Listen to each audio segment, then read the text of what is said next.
గ్రంథవాగ్దనంబులన్నీ నావే, ప్రతి అధ్యయంబు వరుస వచనము, తాన దివ్య ప్రేమ వాగ్దనంబులు. గ్రంథవాగ్దనంబులన్నీ నావే. ప్రభునందు ప్రేమైనటువంటి సోదరి సోదరులారా, భారతదేశంలో ప్రపంచ దేశంలో ఉన్నటువంటి వీక్షకులకు, విఘ్నులు, వక్తలు, మరి భారతీయులు, ప్రపంచ దేశాల్లో ఉన్నటువంటి సహోదర సహోదరులందరికీ యేసుక్రీస్తు నామంలో నా శుభవందనములు తెలియజేస్తూ ఉంటున్నాను. మరలా గడిచిన కాలంలో మనం అందరికీ విదితమైన విషయం ఏంటంటే, కరుణాకర్ సుగుణ అనే మతోన్మాది ఎవరైతే ఉన్నారో, తాను యేసుక్రీస్తుకి అంత జ్ఞానం లేదు, దాదాపుగా 12 సంవత్సరాల కాలంలో బైబిల్లో కనబడుతున్నాడు, 18 సంవత్సరాల కాలము కనుమరుగైపోయింది, సరళంగా మరలా 30 సంవత్సరము యేసుక్రీస్తు వారు ప్రదర్శింపబడుతున్నట్టుగా బైబిల్ ఆధారాలు ఉన్నాయి. అయితే ఈ 18 సంవత్సరాల కాల వ్యవధిలో ఆయనకు జ్ఞానం లేనందున భారతదేశానికి వచ్చి ఇజ్రాయెల్ దేశం నుండి హిమాలయ పర్వతాల్లో ఆ గుహల్లో సాధువులు, సన్యాసుల దగ్గర ఆయన విద్యను అభ్యసించి ఆ తర్వాత మరలా ఇజ్రాయెల్ దేశానికి వెళ్ళి ఆయన ప్రకటించుకున్నాడు అన్నట్టుగా బోధిస్తూ ఉన్నాడు. ఆ వీడియో క్రైస్తవులందరికీ, ప్రపంచ దేశాల్లో ఉన్నటువంటి వారందరికీ విదితమే. అయితే మరి కరుణాకర్ సుగుణ చెప్పినటువంటి ఆ 18 సంవత్సరాల కాలము నిజంగా ఆయనకి ఇండియాకు వచ్చాడా, ఇండియాలోకి వచ్చి మరి హిమాలయ పర్వతాల గుహల్లో ఆయన సాధువుల దగ్గర విద్యను అభ్యసించాడా, జ్ఞానాన్ని నేర్చుకున్నాడా, అది ఒక అభియోగం మాత్రమేనా అన్నటువంటి విధానాన్ని ఇప్పుడు సత్యవేద గ్రంథం బైబిల్లో నుండి మనము లేఖనానుసారంగా, అంటే సిద్ధాంతపరంగా దేవుని వాక్యాన్ని పరిశీలిద్దాం. మరి ఇలాంటి అభియోగాలని క్రైస్తవులు కానీ, క్రైస్తవేతలు కానీ ఎవరు నమ్మవలసినటువంటి అవసరత లేదు. సత్యవేద గ్రంథం బైబిల్ ఏం చెప్తుందో దాన్ని అవలంబించాలని, ప్రామాణికమైన సత్యాన్ని పరిశీలించి మేలైన దాన్ని చేపట్టాలని మరి క్రైస్తవులు, సేవకులకు, ప్రపంచ దేశాలలో ఉన్న మానవ కోటి అందరికీ ఈ మాటలను నేను జ్ఞాపకం చేస్తూ ఉంటున్నాను. సత్యవేద గ్రంథం బైబిల్లో మనం చూస్తే చూడండి, లూకాసు వార్తలో, లూకాసు వార్త 2వ అధ్యాయంలో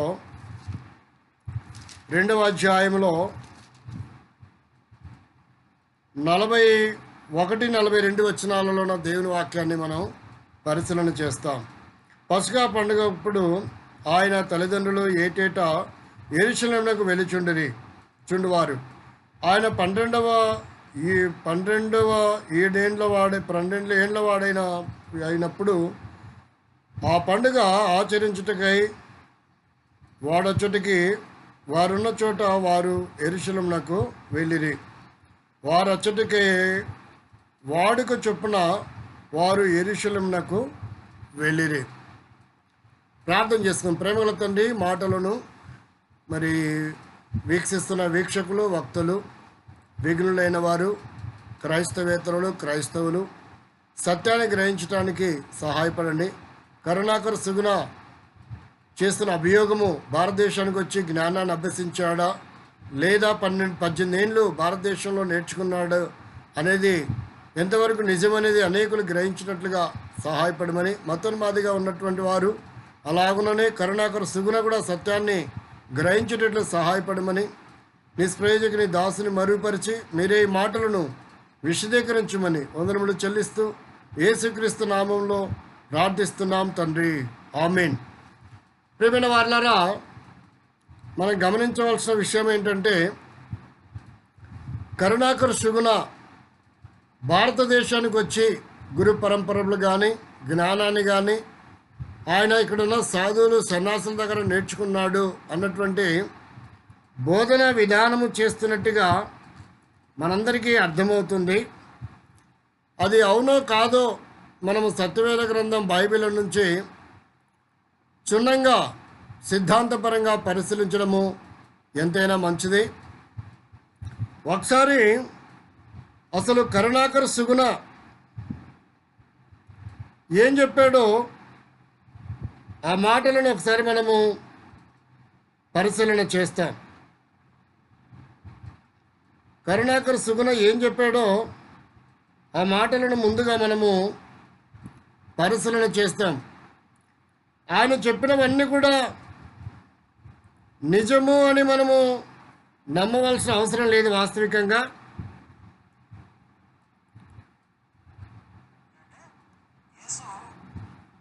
భారతదేశానికి వచ్చి ఇక్కడ గురువుల దగ్గర ఆధ్యాత్మికంగా కొంత సాధన చేసి ఇజ్రాయెల్ దేశానికి వెళ్ళి బోధించాడు అనే అంశానికి సంబంధించి నేను బైబిల్లో నుంచి కొన్ని రెఫరెన్స్లని ఆధారాలను తీసుకుని వివరించడం జరిగింది.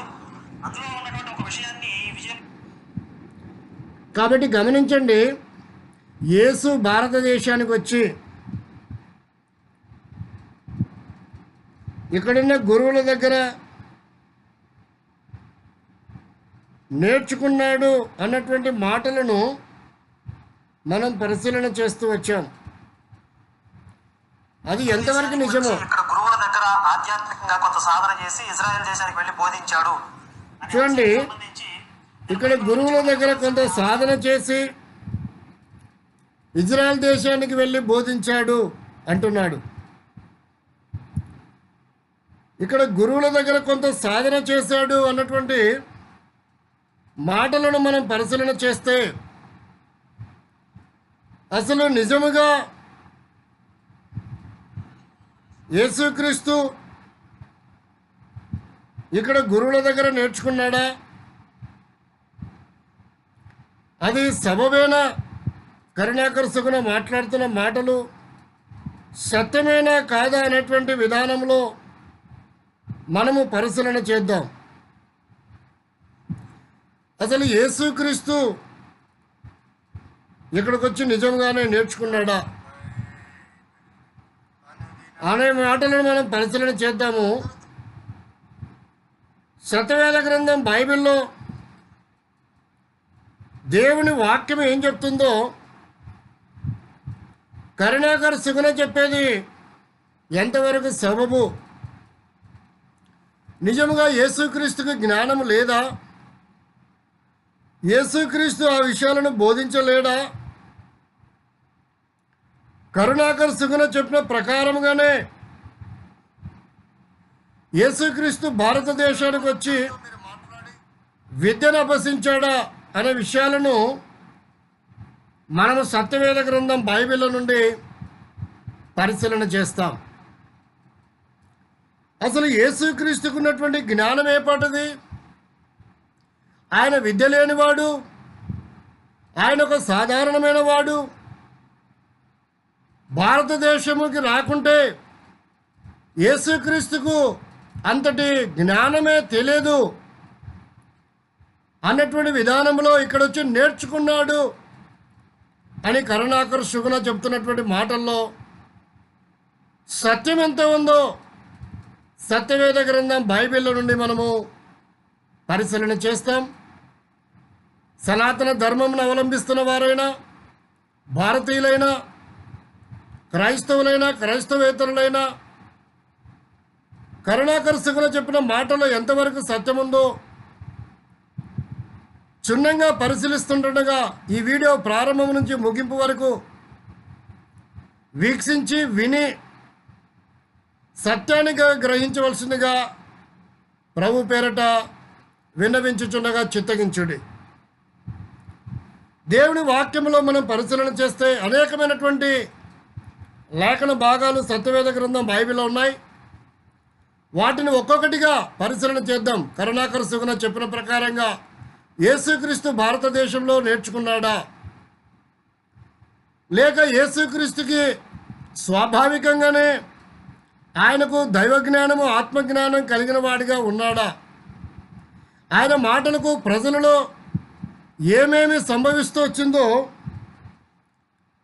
మరి ఆ 30 సంవత్సరాల తర్వాత యేసుక్రీస్తుకి ఎందుకు కనపడ్డాడో, 12 ఏళ్ళ నుండి 30 సంవత్సరాల తర్వాత ఎందుకు కనపడ్డాడో, ఆ 18 సంవత్సరాల వ్యవధి ఏం జరుగుతూ వచ్చిందో దేవుని వాక్యంలో నుండి మనం త్వరగా పరిశీలన చేద్దాం.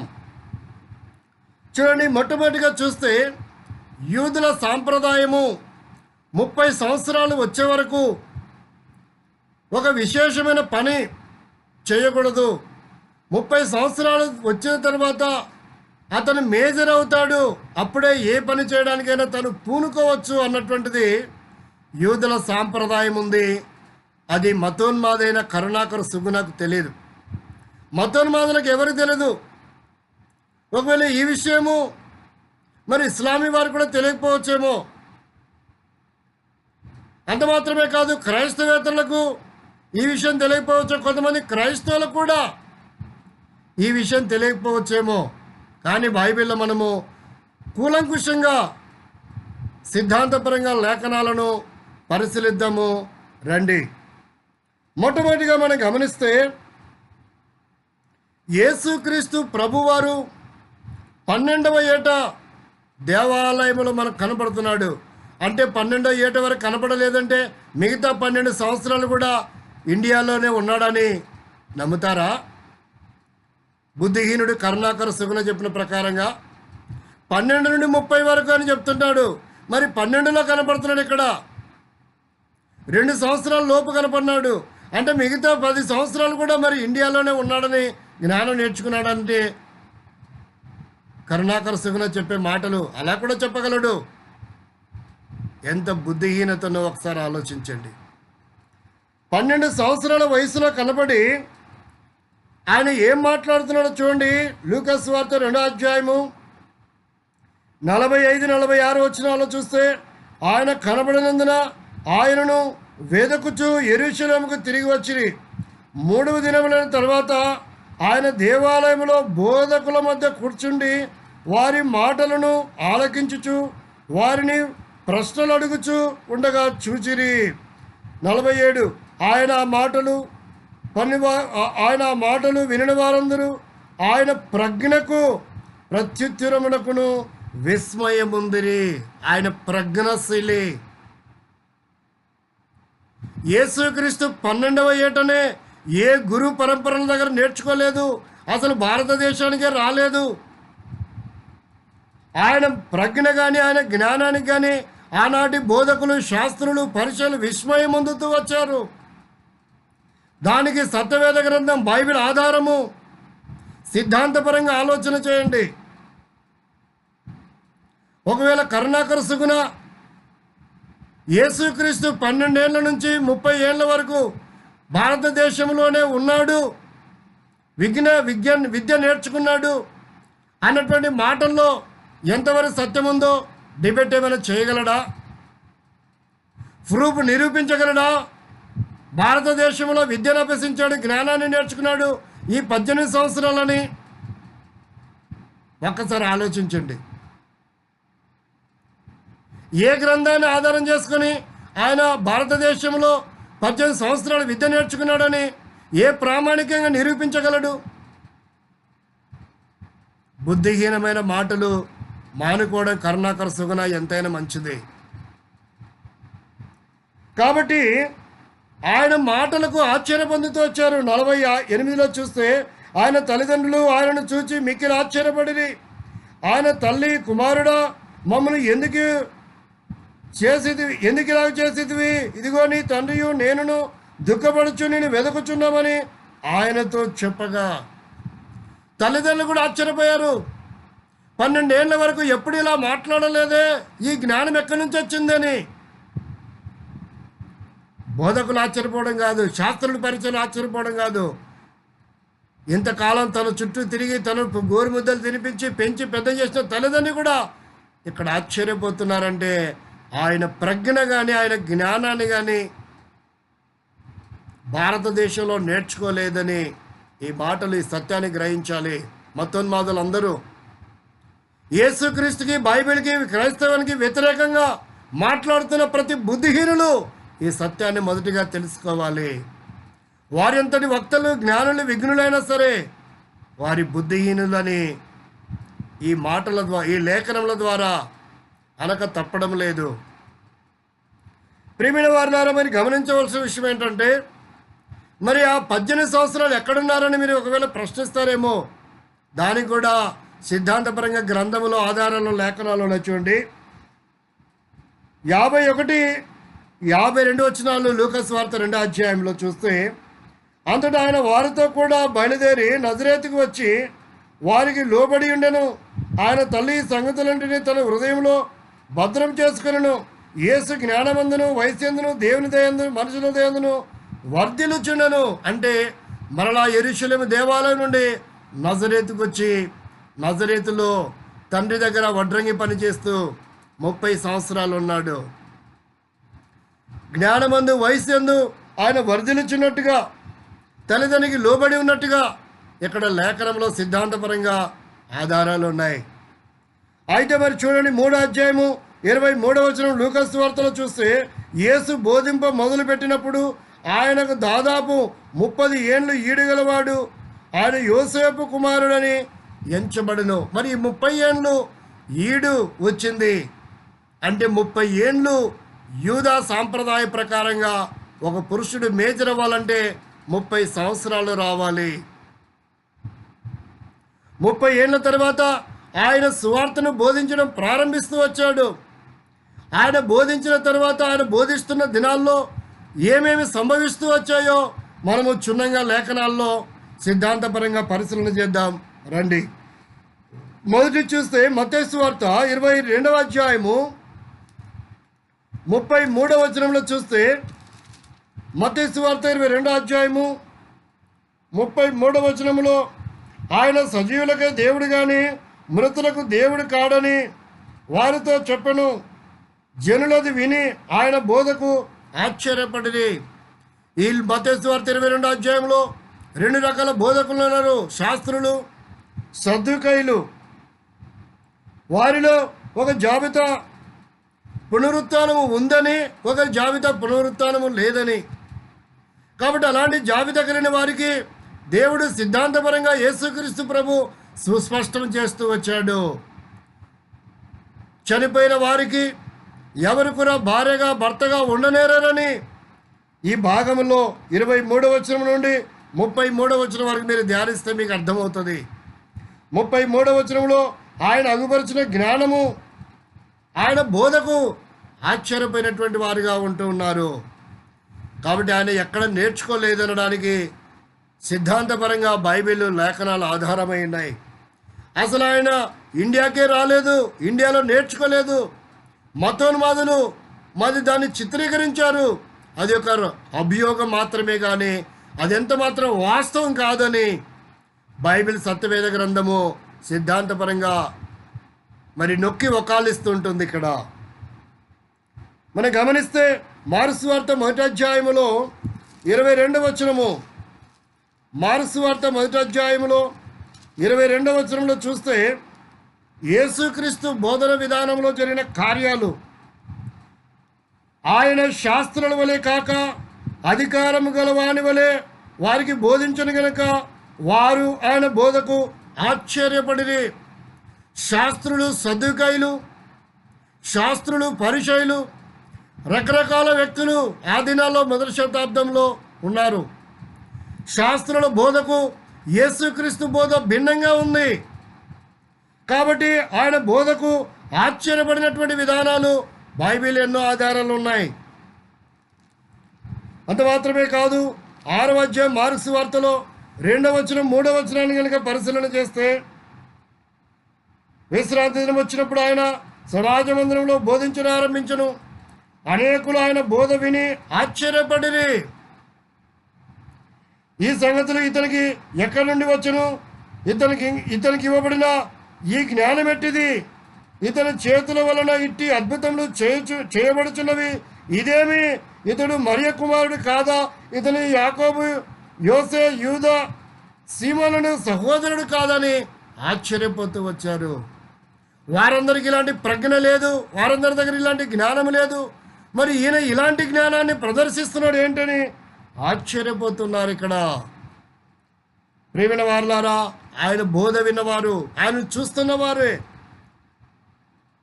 ఆశ్చర్యకరమైనటువంటి స్థితులు, ఆశ్చర్యపోతున్నటువంటి మంత్రముగ్ధులవుతున్నటువంటి విధానము ఇక్కడ మనకు కనబడుతుంది. మౌనులు అవుతున్నారు, ఆలోచన చేస్తున్నారు. అసలు ఇదేమి ఇంత గొప్ప ప్రజ్ఞ ఎక్కడి నుంచి వచ్చిందని వారికి ఎంతో ఆశ్చర్యాన్ని కలిగిస్తూ ఉంటుంది. అంత మాత్రమే కాదు, లూకాసు వార్త 4వ అధ్యాయంలో 31, 32 వచనాలు కనుక పరిశీలన చేస్తే, లూకాసు వార్త 4వ అధ్యాయం 31, 32 వచనాలు చూస్తే, అప్పుడు ఆయన గలిలయలోని కపెర్నహూము పట్టణమునకు వచ్చెను. విశ్రాంతి దినమున వారికి బోధించుచుండెను. ఆయన వాక్యం అధికారంతో కూడినదై ఉండెను గనుక వారు ఆయన బోధకు ఆశ్చర్యపడిరి. ఎన్నో అద్భుతాలు, ఆశ్చర్యకరాలు జరుగుతూ ఉన్నాయి. ఆయన బోధకు ఆశ్చర్యం కలుగుతూ వచ్చింది.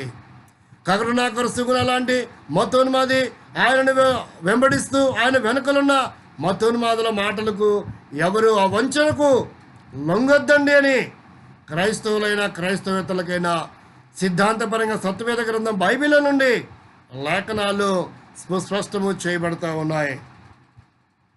అంత మాత్రమే కాదు, లూకాసు వార్త 8వ అధ్యాయంలో కనుక చూస్తే, 8వ అధ్యాయము లూకాసు వార్త 25వ వచనం, లూకాసు వార్త 8వ అధ్యాయము 25వ వచనం చూస్తే, అప్పుడు ఆయన మీ విశ్వాసం ఎక్కడని వారితో అనను. అయితే వారు భయపడి ఈయన గాలికిని నీళ్లకు ఆజ్ఞాపించి అవి లోబడుచున్నవే, ఈయన ఎవరో అని ఒకరితో ఒకడు చెప్పుకొని ఆయన సృష్టిని కూడా శాసిస్తూ ఉన్నాడు. ఆయన మాటలకు సృష్టి లోబడుతూ ఉంది. గాలియు సముద్రం లోబడుతూ ఉన్నాయి. దేవుని వాక్యంలో చూస్తే మార్క్స్ వార్త, మత్తయి సువార్త మన్నించండి, మత్తయి సువార్త 8వ అధ్యాయము 26, 27లో ఉన్న లేఖన భాగం చదువుతారు. అందుకే ఆయన అల్ప విశ్వాసులారా ఎందుకు భయపడుచున్నారని వారితో చెప్పి లేచి గాలిని సముద్రాన్ని గద్దింపగా అవి మిక్కిలి నిమ్మలమాయను. 27లో ఆ మనుషులు ఆశ్చర్యపడి ఈయన ఎట్టివాడు, ఈయనకు గాలియు సముద్రము లోబడుచున్నవనిరి.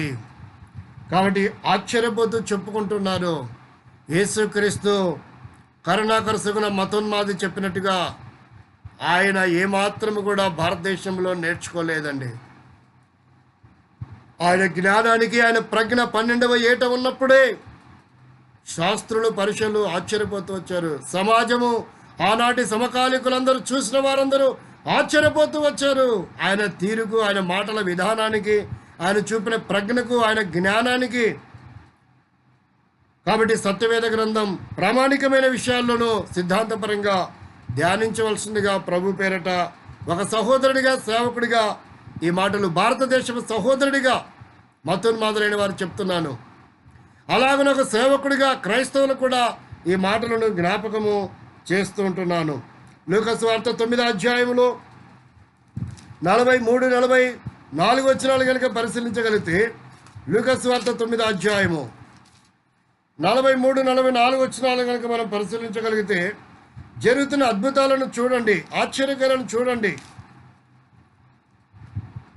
గనుక అందరూ దేవుని మహాత్మ్యమును చూచి ఆశ్చర్యపడి, ఆయన చేసిన కార్యములన్నిటిని చూచి అందరూ ఆశ్చర్యపడుచుండగా ఆయన ఈ మాటలు మీ చెవుల్లో నాటనీయుడి. కాబట్టి ఆయన చేసిన కార్యాలకు ఆశ్చర్యపడుతున్నటువంటి అనుభవాలను మనం చూస్తూ ఉంటున్నాము. ఆయన జ్ఞానము, ఆయన కనుపరిచిన విధానము మానవులకు ఆ దినాల్లో అంతు పట్టలేనటువంటి జ్ఞానము, ప్రజ్ఞ యేసుక్రీస్తులో ఉన్నట్టుగా చూస్తూ ఉంటున్నారు. యోహాను సువార్త 7వ అధ్యాయము 14, 15 వచనాలు కనుక పరిశీలించగలిగితే, యోహాను సువార్త 7వ అధ్యాయం 14, 15 వచనాలు, ఆ సంగతులు సగము పండుగ అయినప్పుడు యేసు దేవాలయంలోనికి వెళ్ళి బోధించుచుండగా యూదులు అందుకు ఆశ్చర్యపడి చదువుకోనని ఇతనికి ఈ పాండిత్యం ఎట్లు వచ్చానని చెప్పుకొనిరి. ఏనాడు స్కూల్కి, పాఠశాలకి వెళ్ళని యేసుక్రీస్తుని గురించి శాస్త్రులు, పరిచయాలు మాట్లాడుకుంటున్నారు. మత పిచ్చగలిగినటువంటి కరుణాకర సుగుణ మతోన్మాదులారా, యేసుక్రీస్తు భారతదేశంలో హిమాలయాలలోనికి వచ్చి ఇక్కడున్న గురువుల దగ్గర, సాధుల దగ్గర, సన్యాసుల దగ్గర నేర్చుకోవాల్సిన అవసరమే లేదు.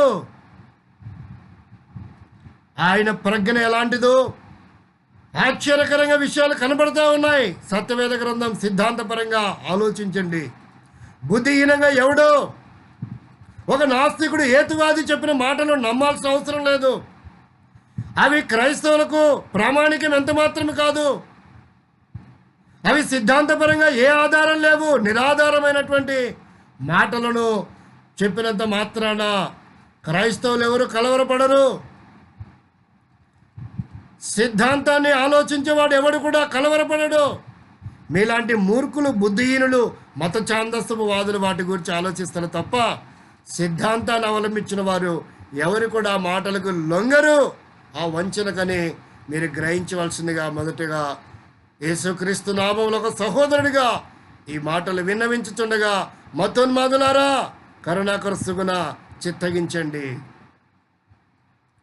దేవుని వాక్యం చెప్తున్న మాట అపోస్తల కార్యం 13వ అధ్యాయము 11-12 వచనాలలో చూస్తే 13వ అధ్యాయము 11-12 వచనాల్లో, ఇదిగో ప్రభుత్వ చెయ్యి నీ మీద ఎత్తి ఉన్నాడు, నీవు కొంతకాలము గుడ్డివాడవై సూర్యుని చూడక ఎందువలను. వెంటనే మబ్బును చీకటియు అతని కమ్మని కనుక అతడు తిరుగుచు ఎవరైనా చేయి పట్టుకొని నడిపించురా అని వెదకుచుండెను. అంతటా అధిపతులను జరిగిన దానిని చూచి ప్రభు బోధకు ఆశ్చర్యపడి విశ్వసించెను. చాలా ఆశ్చర్యకరమైనది యేసుక్రీస్తు బోధన విధానం. ఆయనను వెంబడించినటువంటి గురు శిష్యు పరంపరలైనటువంటి ఆయన శిష్యుల బోధ కూడా ఆశ్చర్యపడుతూ వచ్చారు ఆనాటి మొదటి శతాబ్దంలో. బుద్ధిహీనులారా, ఈరోజు మీరు చెప్పే మాటలకి ఎవరండి వంచనకు లొంగేవారు? ఎంతకాలం వంచన మాటలు చెప్పుకొని జీవిస్తూ సొమ్ము చేసుకుంటారు?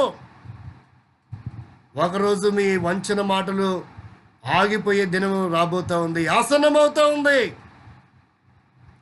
మీ మూర్ఖత బయటపడి మనుషులందరి చేత ఏ హిందుత్వంలో మోసగిస్తూ సొమ్ము చేసుకు కోట్లు సంపాదించుకుంటామో మతోన్మాదులారా కరుణాకర సుగుణ, అదే భారతదేశపు సహోదరులు, ఈ హిందుత్వ సహోదరులు, సనాతన ధర్మాన్ని అవలంబిస్తున్న సహోదరులు ఒకరోజు మీ ఆటలు సాగవు. పారిచి దేశం నుండి పారిపోయేటట్లు సంభవించబోయే పరిస్థితి రాబోతుంది.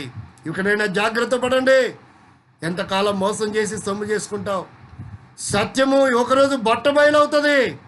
ఆ రోజు నువ్వు తప్పించుకోలేవు. కరుణాకర సుగుణ జాగ్రత్త. సహోదరుడిగా, భారతీయుడిగా, సహోదరుడిగా ఈ మాటలను హెచ్చరిస్తున్నా.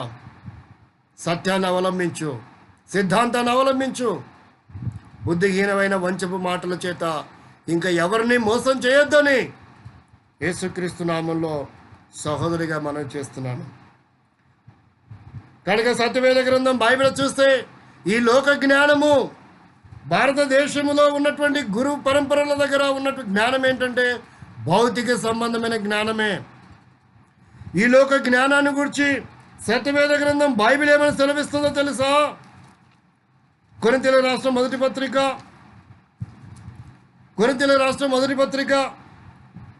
మొదటి అధ్యాయం 20 వచనం, జ్ఞాని ఏమాయను, శాస్త్రి ఏమాయను, ఈ లోకము తర్కవాది ఏమాయను.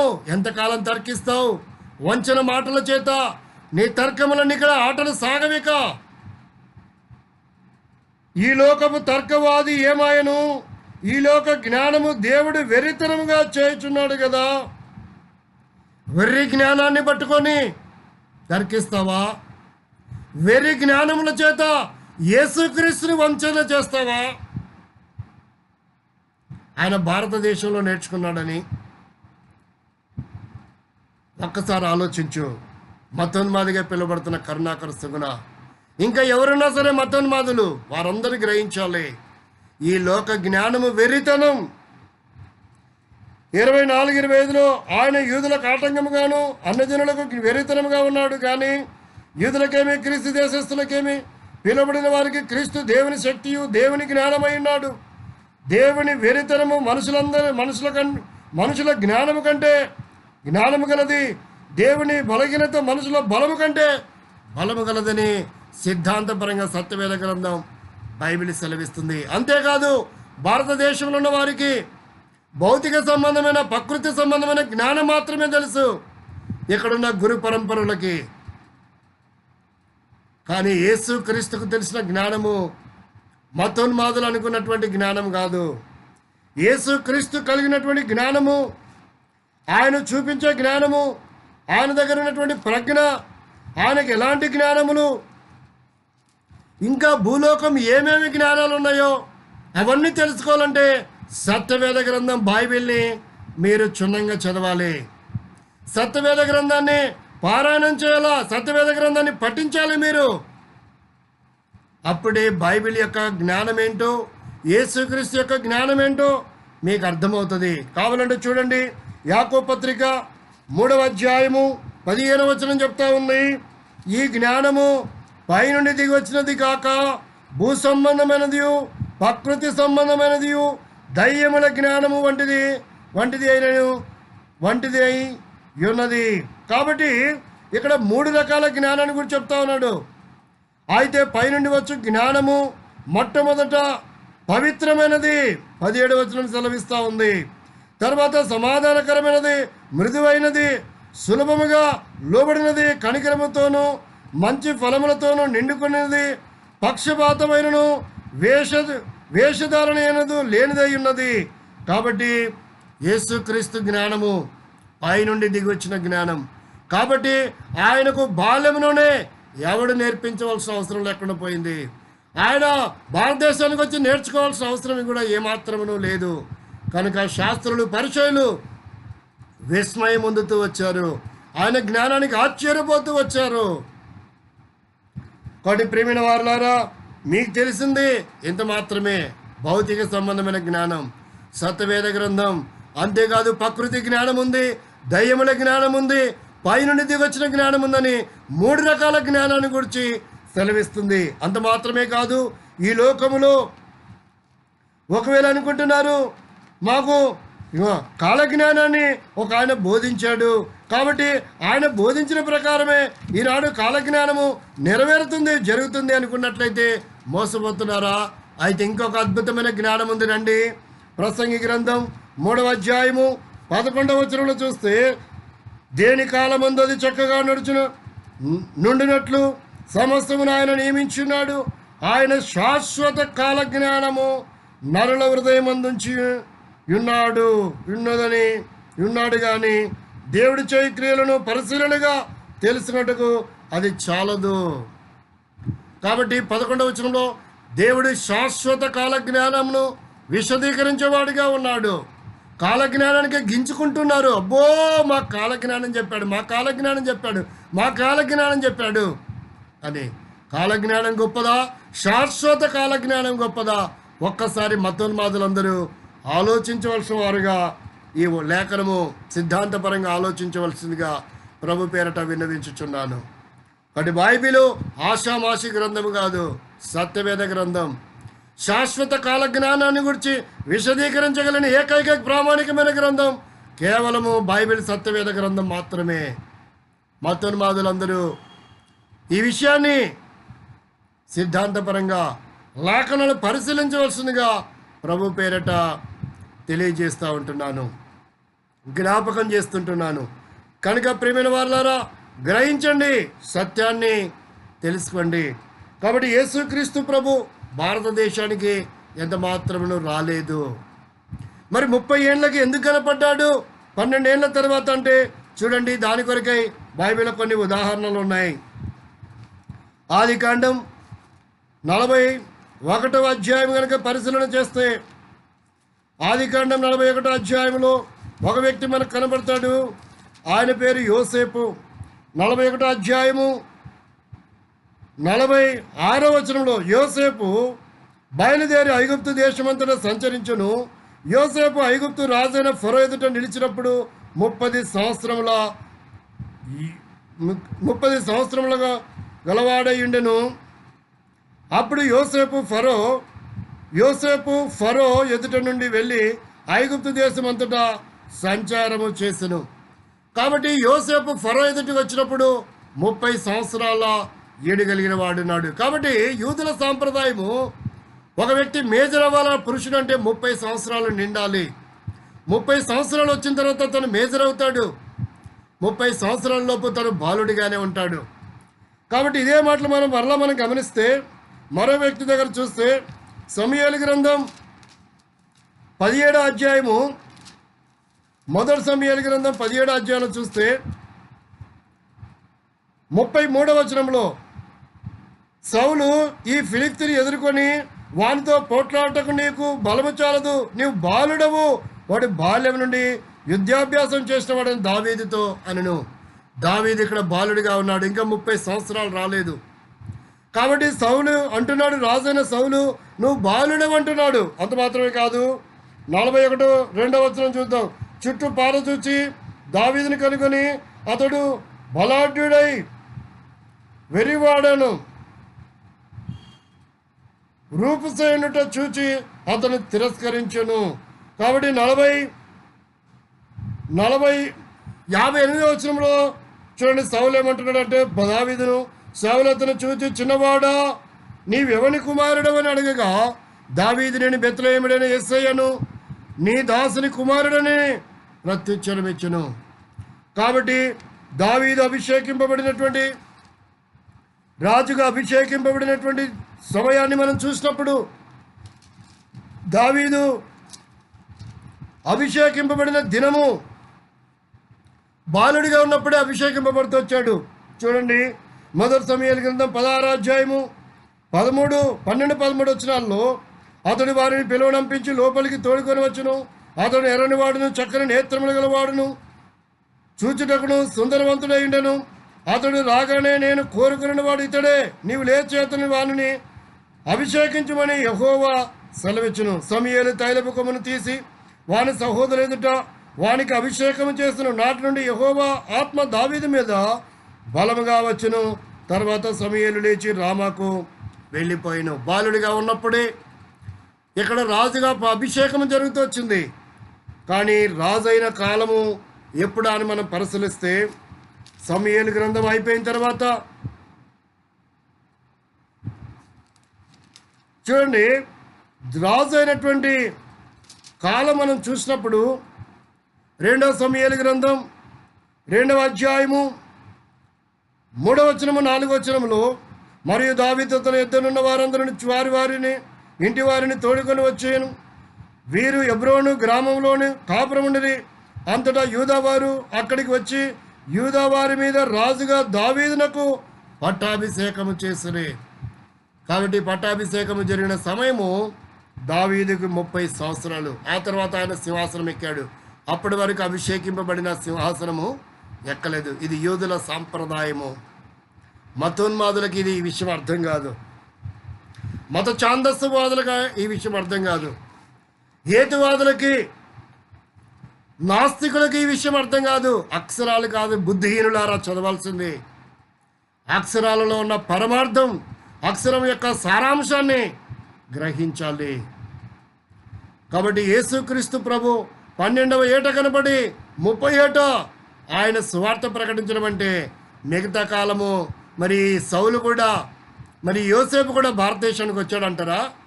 అభిషేకింపడిన తర్వాత సింహాసనం ఎక్కిన తర్వాత దావీదు కూడా భారతదేశానికి వచ్చాడా? కాబట్టి ఈరోజు యేసుక్రీస్తు భారతదేశానికి వచ్చాడు ఏ ఆధారం వల్ల? నిరాధారమైన మాటలను ఆధారం చేసుకొని యేసుక్రీస్తు మీద, క్రైస్తవ మీద అభ్యండాలు మోపకండి. అది మీకు మంచిది కాదు. దానివల్ల మీకు ప్రమాదం సంభవిస్తుంది. దేవుని ఉగ్రతను మీరు ఒకరోజు రుచి చూస్తారు. అలాంటి ఉగ్రత రాకూడదనే ఈ మాటలు మీకు జ్ఞాపకం చేస్తున్నాం. కాబట్టి 30వ ఏట సువార్త ప్రకటించడానికి గల కారణం ఏంటంటే యూదుల సాంప్రదాయము మేజర్ అవ్వడం అనేది. 30వ ఏట 30 సంవత్సరాలకు అతను మేజర్ అవుతాడు. అప్పుడే ఏదైనా ఒక పనిని వారు ప్రారంభిస్తారని సత్యవేద గ్రంథం సెలవిస్తూ ఉంది. కనుక ఈ మాటలు మీకు అర్థం కాలేదంటే మీ దుష్ట మనసు మార్చుకోండి. యేసుక్రీస్తు సొంత రక్షణను అంగీకరించండి. ఆయన మీ పాపముల నుండి మిమ్మల్ని విముక్తి చేస్తాడు. దుష్టత్వం నుండి ఆయన మిమ్మల్ని మళ్ళిస్తాడు. ఎంతకాలం వంచన చేస్తూ దుష్టత్వంతో దుర్మార్గంగా జీవిస్తారు మతోన్మాదులారా, అట్టి వారిలో కరుణాకర సుగుణ. మీ దుష్ట స్వభావాన్ని మానుకోండి. దుష్టత్వం నుండి మళ్లించడానికే యేసుక్రీస్తు ప్రభు అపొస్తలుల కార్యం 3:26 ప్రకారంగా ఈ లోకానికి వచ్చాడు. చేతిలో చేసిన పాపాన్ని బట్టి యేసుక్రీస్తు చేతిలో మేకలు కొట్టబడుతొచ్చాయి. వెలకుడ స్థలానికి వెళ్ళి చేసిన తప్పిదాన్ని బట్టి యేసుక్రీస్తు పాదాల్లో మేకలు కొట్టబడుతొచ్చాయి. చెడు ఆలోచన, దుష్ట స్వభావము, దుర్మార్గత కలవడం చేత యేసుక్రీస్తు డొక్కలో బల్లెపోటు పడబడుతొచ్చింది. నరుడి ఆలోచనలు కేవలం ఊహలంతయు చెడిపోయిన కారణం చేత, సాటి సమాజపు ప్రజలకు చెరుపు చేస్తున్నటువంటి కారణం చేత, కీడు నష్టాన్ని కలిగిస్తున్న కారణం చేత యేసుక్రీస్తు తలలో ముళ్ళ కిరీటం కొట్టబడుతూ వచ్చింది. శరీరం అంతా నాగలు చాలబలు దునబడింది. పాపిష్టి చేష్టలు చేస్తున్న మానవుల కొరకై, రక్త మాంసం మానవుల కొరకై యేసుక్రీస్తు ప్రభు కూడా మానవుడిగా ఈ లోకానికి అవతరిస్తూ వచ్చాడు. 2019 సంవత్సరాల క్రితం రక్త మాంసం కలిగి ఆయన కూడా వచ్చాడు. పాప విముక్తులు చేయబడాలంటే రక్తం చిందించబడాలని ఆయన ప్రశస్తమైన రక్తం ద్వారా నేను ఆ పాపముల కొరకై యజ్ఞ పశుగా బలిగా చేయబడుతూ వచ్చాడు. చనిపోయి సమాజపడి తిరిగి 3వ దినం లేపబడుతూ వచ్చాడు. ఆ ప్రశస్తమైన రక్తమే ఈ లోకంలో ప్రతి మానవ కోటి పాపిష్టి చేష్టల నుంచి విముక్తులు చేసి, పక్షులను చేసి, అగ్నిగుండం తప్పించి, యమగుండం తప్పించి, స్వర్గానికి, మోక్షానికి, వైకుంఠానికి, కైలాసానికి, జిన్నత్తుకి, పరలోకానికి నిన్ను వారసునిగా చేస్తుందనే సత్యాన్ని ఈరోజైనా నువ్వు అవలంబించు. ఈరోజైనా గ్రహించు. యేసుప్రభా, నేను పాపిష్టి చేష్టలు చేస్తాను, నీకు వ్యతిరేకంగా ప్రవర్తిస్తున్నా, జీవిస్తున్నాను, నన్ను క్షమించు, ప్రజల్ని మోసగిస్తున్నానని కరుణాకర సుగుణ ఉన్న పాటన యేసు పాదాల మీద పడి శరణు కోరితే సూక్ష్మ మోక్షం. యేసు రక్తం ప్రతి పాపము నుండి నిన్ను కడిగి పవిత్రపరుస్తుంది. ఎవరైనా సరే, మతోన్మాదులారా మీరు ఎవరైనా సరే, పాపిష్టి చేష్టలు చేస్తున్న ప్రతి ప్రపంచ దేశాల్లో ఉన్న ప్రతి సహోదరుని ఎవరైనా సరే, నువ్వెంత ఘోర పాపైనా యేసు రక్తం ప్రతి పాపం నుండి నిన్ను కడిగి పవిత్రపరుస్తుంది. శాంతి, సమాధానం, సంతోషం, ఆనందం, ఆరోగ్యం నీకు ఇస్తుంది. నీ కొరకై ప్రార్థన చేస్తాం. ప్రేమల తండ్రి, మాటలు విన్న వారిలో కార్యం చేయండి. వారి పాపిష్టి చేసిన దుర్మార్గతలు విడిచి నిన్ను అంగీకరించి మీ రక్తంలో కడగబడి, మీ కుమారులు చేయబడి, మీ కుమార్తెలు చేయబడి, నిత్యాగ్నిని తప్పించుకొని, యమగుండం తప్పించుకొని, మోక్షంలో, స్వర్గంలో, వైకుంఠం, పరలోకం, జిన్నతులో నిత్య రాజ్యానికి వారసులు అవడం సహాయపడమని యేసునామములో ప్రార్థించి వేడుకుంటున్నాం తండ్రి. ఆమేన్. తండ్రి, దేవుని ప్రేమ, కుమారుడైన రక్షకుని యేసుక్రీస్తు వారి కృప, పరిశుద్ధాత్మక నుండి సహవాసం, సన్నిధి, కాపుదల, భద్రత, అష్టైశ్వర్యులతో, భోగభాగ్యములతో, సుఖ సౌఖ్యములతో ఇప్పుడు ఎల్లప్పుడూ సదాకాలం తోడైండి కాపాడునుగాక. ఆమేన్.